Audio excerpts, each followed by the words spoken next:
So here you see two newspaper headlines, made up of course. The first one would make us as a city very happy, and you can imagine the second one not so much. And between these two headlines there are a lot of choices, design choices to make. My name is Swaan Dekkers and I'm the AI Innovation Lead of the Municipality of Amsterdam. I see our organization struggle with how to implement AI. We bring them AI solutions designed with humans and public values at heart. From inspiration, designing, prototyping to implementation. So we as a city respond to today's and tomorrow's AI developments, ensuring AI is used in a human-centered, reliable and trustworthy way. I live in Amsterdam myself, and what I love about the city is that it's so diverse. There are over 170 different nationalities living in our beautiful city. And when you bike to the city, and you would still do that if you are a real Dutch person in this rainy weather, you can start at the south, and there is a financial district with large buildings. And you bicycle through Museum Square, and there you see our beautiful Dutch heritage in the musea. And then you can take the ferry to the north, where I live myself. And this part always reminds me of how Amsterdam used to be when I grew up. Everyone is in for a chat, and everyone in the neighborhood knows each other. And if you bike to the city, you see many different people and many different worlds. And we as a city, we have to be there for everyone. We all make the city. As a company, you can decide to focus on a specific group of people, but as a city, you have different responsibilities. And I'm really happy to dedicate myself to that responsibility every day. So, I can tell you many things about how we implement AI for urban well-being, but today I will focus on what AI can mean for the future of interactions between city and residents. On the one hand, you have people using ChatGPT and social media and interacting with that every day, all day long. And on the other hand, we as a municipality, we still use a very traditional website, and if you want to get anything done, you have to fill in pretty complex forms. So this creates a gap, and this gap is only likely to get bigger and bigger with new AI developments. And we have very limited insights on how residents experience and value AI solutions. How do residents envision the interactions of the future? Do they want to hand everything over to their AI agents, perhaps? And are those agents our users of the future? Or is human contact becoming more and more important? And do they want to be facilitated and supported by AI? Well, the lack of understanding of how residents envision this future of interactions poses a big risk in implementing AI. Because citizens' acceptance and trust in our solutions is key in successful and effective public services. So with all this in mind, how are we going to act those interactions of the future? Well, by all the designs we make as a city, where AI is involved, we start by the vision of Amsterdam on AI. This vision is made by and for the people. To develop this vision, we held dialogues all across the city, with children, with entrepreneurs, with healthcare workers, with many more people. This photo was taken at one of those dialogues. And I'm not going into depth on this vision today. If you want to read it, it's also available online in English. So, yeah, be welcome. But in this vision, it's stated that technology isn't magically going to solve all of our problems, and it should always support who we are as a city. So, these are abstract principles. Well, no, sorry. In all the dialogues, we heard many topics, but we distilled 3 key principles that our AI should always alive to. And that is being human-centric, reliable, and future-proof. But these are very abstract principles, so how are we going to put those principles into practice? Well, we did that with a project called AI Futures. So when thinking about future interactions, multiple questions emerged. Can AI make interactions more human? Can AI improve accessibility? And what is the balance between convenience and control?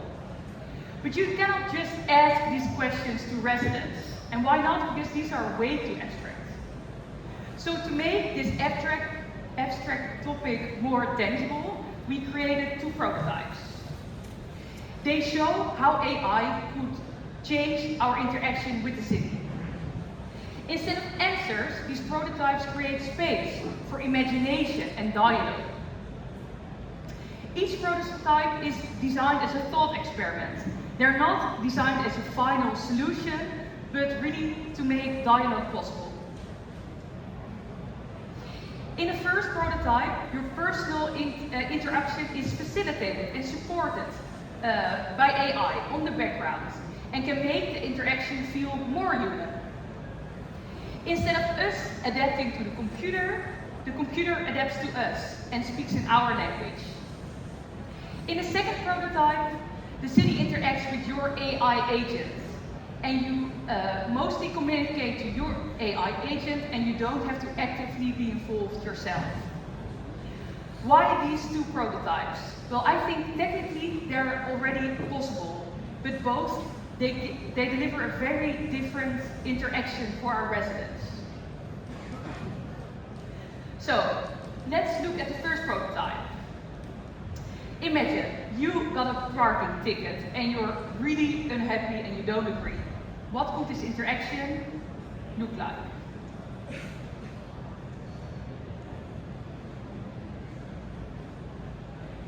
And I completely disagree with that.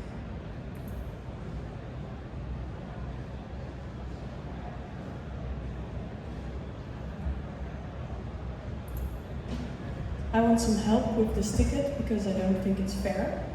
I was just briefly on the sidewalk to load and unload, and I was just bringing my suitcase inside. The date was the 22nd of September.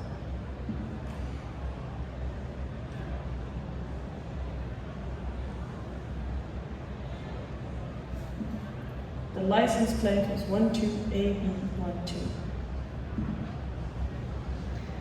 So what is new about this? It has an open start. So instead of searching through our website to the information or to the form that you need, we ask, how can we help you? It is multimodal. Besides typing, you can also speak. So you can tell the story in the way that it feels most natural to you. And you can speak in your own language. We automatically detect the language that you speak, and we adapt the interface accordingly. And lastly, you can speak in your own words. Instead of filling in a fixed form, the AI asks follow-up questions and makes sure that all the important information is there. Now let's take a look at the second prototype. As I said, this prototype lets your AI agent communicate with the agent of the city. So, imagine again, you want to organize a block party, but you are, of course, very busy. So, you let your AI agent handle it.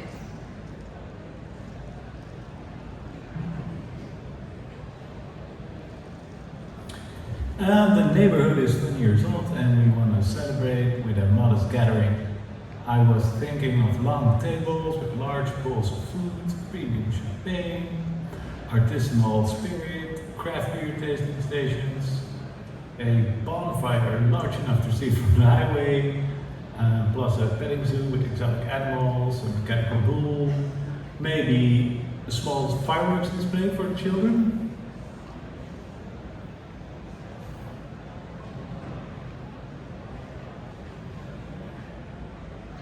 So you can see your agent is talking to the agent of the municipality. And together they check your ID against city guidelines. They adjust the plan accordingly and they come up with a feasible plan. And as you can see, the agent makes decisions for you. And this poses us questions like, what autonomy do I want to hand over to the AI? What should the AI do for you? And what shouldn't it? So let's do a quick round of feedback here. Raise your hands if you would be pretty up for the first prototype in your city. Can I see some hands? Okay, I see quite some hands, I would say. And who would be down for the second prototype? Yeah, some, but a lot less, I would say, so interesting. And who is like, no, let's not do this, let's think it over a little bit more. Okay, well I think, yeah, for sure tech optimist here. It's not a reflection of what the citizens of Amsterdam said, because of course we were very curious what they thought, and we asked them. And we got many insights from the conversations we had with them, but I want to share 3 key findings with you. First, it's very simple, but a non-negotiable. There should always be an option for human contact. Second, that it's important for people to build trust in these AI systems. Participants generally show an open but more cautious than you, I would say, attitude towards these prototypes. There is trust already for simple tasks, but for complex or important matters, not so much yet. And the third insight is that, and that is really important in building this trust, is that they want to control how much autonomy they hand over to the AI agents. There is a need for transparency. In the early phase, it's important to see what's happening and to be able to intervene when it is needed. And people want to keep a close eye on what's happening at the start, but if everything goes well, their trust grows and the AI suits more your preferences, then they are willing to let go a little bit more. And it's just like one of the participants said so beautifully, just like a new employee who starts by fetching coffee. Once they improve themselves, they are given increasingly heavier responsibilities. So, let's go back to the beginning. We had these 3 questions. Maybe you still remember them. And by letting people play with these prototypes, we actually know more clearly about what people want and what actually works. So, for example, can you improve accessibility with the use of AI? Well, from this experience, we think it can, because people really like this open start, they like that they can speak in their own language, they like that they did not have to fill in complex forms, but they were really supported. And that they can speak or type whatever they preferred. So AI Futures helps us develop design principles for AI and new forms of interaction in our public service. It showed us that imagination, participation, and ethics are just as important as technology. So we can design reliable and people-centered interactions, now and in the future. So, for the people of Amsterdam, I really hope to see you in our lab, because now you see your input actually does matter. And for the English people, or international people, I hope to see you at our Amsterdam booth. You can play with these prototypes and get inspired, and hopefully inspire the people from the city that you live in. Thank you.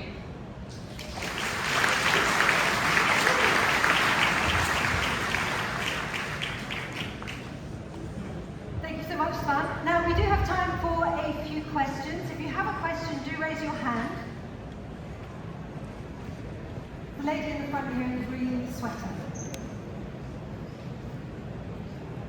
I'm quite curious to know about a digital divide in the sense of people with age that are not so even understanding of the systems mean and what the city did to support them in understanding the consequences and all of this, and if the citizens were considered in a good representation. Yeah, one of the dialogues, well, a lot of the dialogues that we had for the AI vision, we held with an organization, and their core focus, it's called Cyberzoek, it's a really nice organization, and they help the people of Amsterdam with AI literacy. Many elder people, but also many other people who struggle with digitalization and especially with AI. So that was really interesting to hear what they had to say and what was important for them.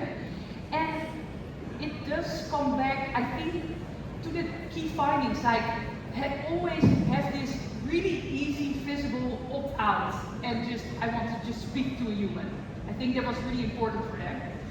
And also, they really see possible support of AI, which is really interesting because all these forms and the way that the traditional websites are structured is very hard, even for me when I want to get anything done. Yeah. So they for sure saw some possible positive outcomes, and that's why, well, the vision is abstract, but that's why with all the things that we do and the prototypes we build, we try to really let them experience it and get their feedback so we can use it in our designs. Yeah. Amazing. So helping actually bridge the digital divide. Do you have any other questions? Yes, third row.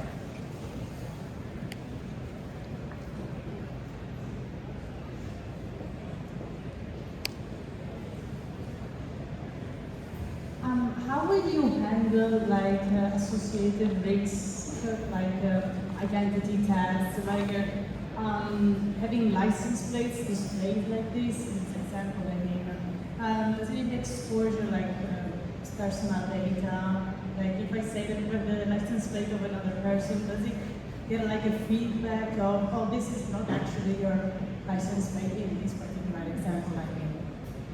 Well, yeah. So this example is not a final solution. So yeah, then we for sure need to think more about privacy and security and how to do that safely.